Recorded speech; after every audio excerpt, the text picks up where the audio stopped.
சின்மை வைரமுத்து மேலே வச்ச கான்ட்ரவர்சி அந்த ஹராஸ்மெண்ட் கம்ப்ளைண்ட்டை நிறைய பேர் வந்து ஃபேக்கு நம்புற மாதிரியே இல்லை அப்படின்னு சொல்லியிருந்தாங்க. ஏன்னா 15 வருஷம் கழிச்சு இப்போ வந்து நீங்கள் சொல்கிறீங்களே நம்புற மாதிரி இல்லை அப்படின்னு சொல்லியிருந்தாங்க. பட் இருந்தாலுமே 15 வருஷம் கழிச்சு சொல்லியிருந்தாலுமே நடந்த விஷயம் உண்மைதான் அப்படின்னு நிறைய பேர் நம்பியிருந்தாங்க. அண்ட் அந்த வரிசையில் 2-3 பேர் வைரமுத்து மேலே ஹராஸ்மெண்ட் கம்ப்ளைண்ட் வச்சுருந்தாங்க. ஸோ அந்த வரிசையில் சிங்கர் புவனா ஷேசர் அவங்க சோஷியல் மீடியாவில் ஒரு போஸ்ட் ஒன்று இப்போ ரீசெண்டாக போட்டிருந்தாங்க. ஒரு ஆட் ஷூட்காக ஒரு பாட்டு பாட சென்னை ஸ்டூடியோக்கு வந்திருந்தாங்க. அப்போ வைரமுத்துவை மீட் பண்ணியிருந்தாங்க.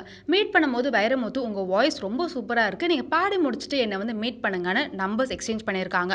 அதுக்கப்புறமா நார்மல் கான்வர்சேஷனாக போயிட்டு இருந்திருக்கான். ஒரு பாயிண்ட்டில் நான் உனக்கு ஏஆர் ரஹ்மான் கிட்ட பாடுறதுக்கு சான்ஸ் வாங்கி தரேன் அப்படின்னு ஆசை காட்டியிருக்காரு. அதுக்கப்புறம் ஒரு பாயிண்ட்டில் அறிவான பெண்களோட தேடலில் என் தேடல் உன்னை வந்து முடிஞ்சிருமோ அப்படின்னு சொல்லி இருக்கும், சிரிப்பு அழகாக இருக்குன்னு என்னென்னமோ கவிதைலாம் சொல்லி அவரோட மோட்டோ வந்து புஷ் பண்ணியிருக்காரு புவனா கிட்ட. புவனாக்கு ஒரு பாயிண்ட்டில் தெரிய வந்துருச்சு அவர் எதுக்காக அவங்க கிட்ட பேசிட்டு இருக்காங்க அப்படின்னு.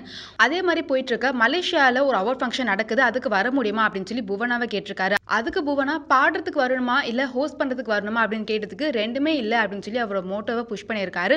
அண்ட் அதுக்கப்புறமா புவனா மறுத்துமே நிறைய தடவை இல்லை நீ கண்டிப்பாக வரணும் வா அப்படின்னு சொல்லி ட்ரை பண்ணதுக்கப்புறமா அவங்க வர முடியாதுன்னு ரொம்ப ஸ்ட்ரிக்டாகவே மறுத்திருக்காங்க.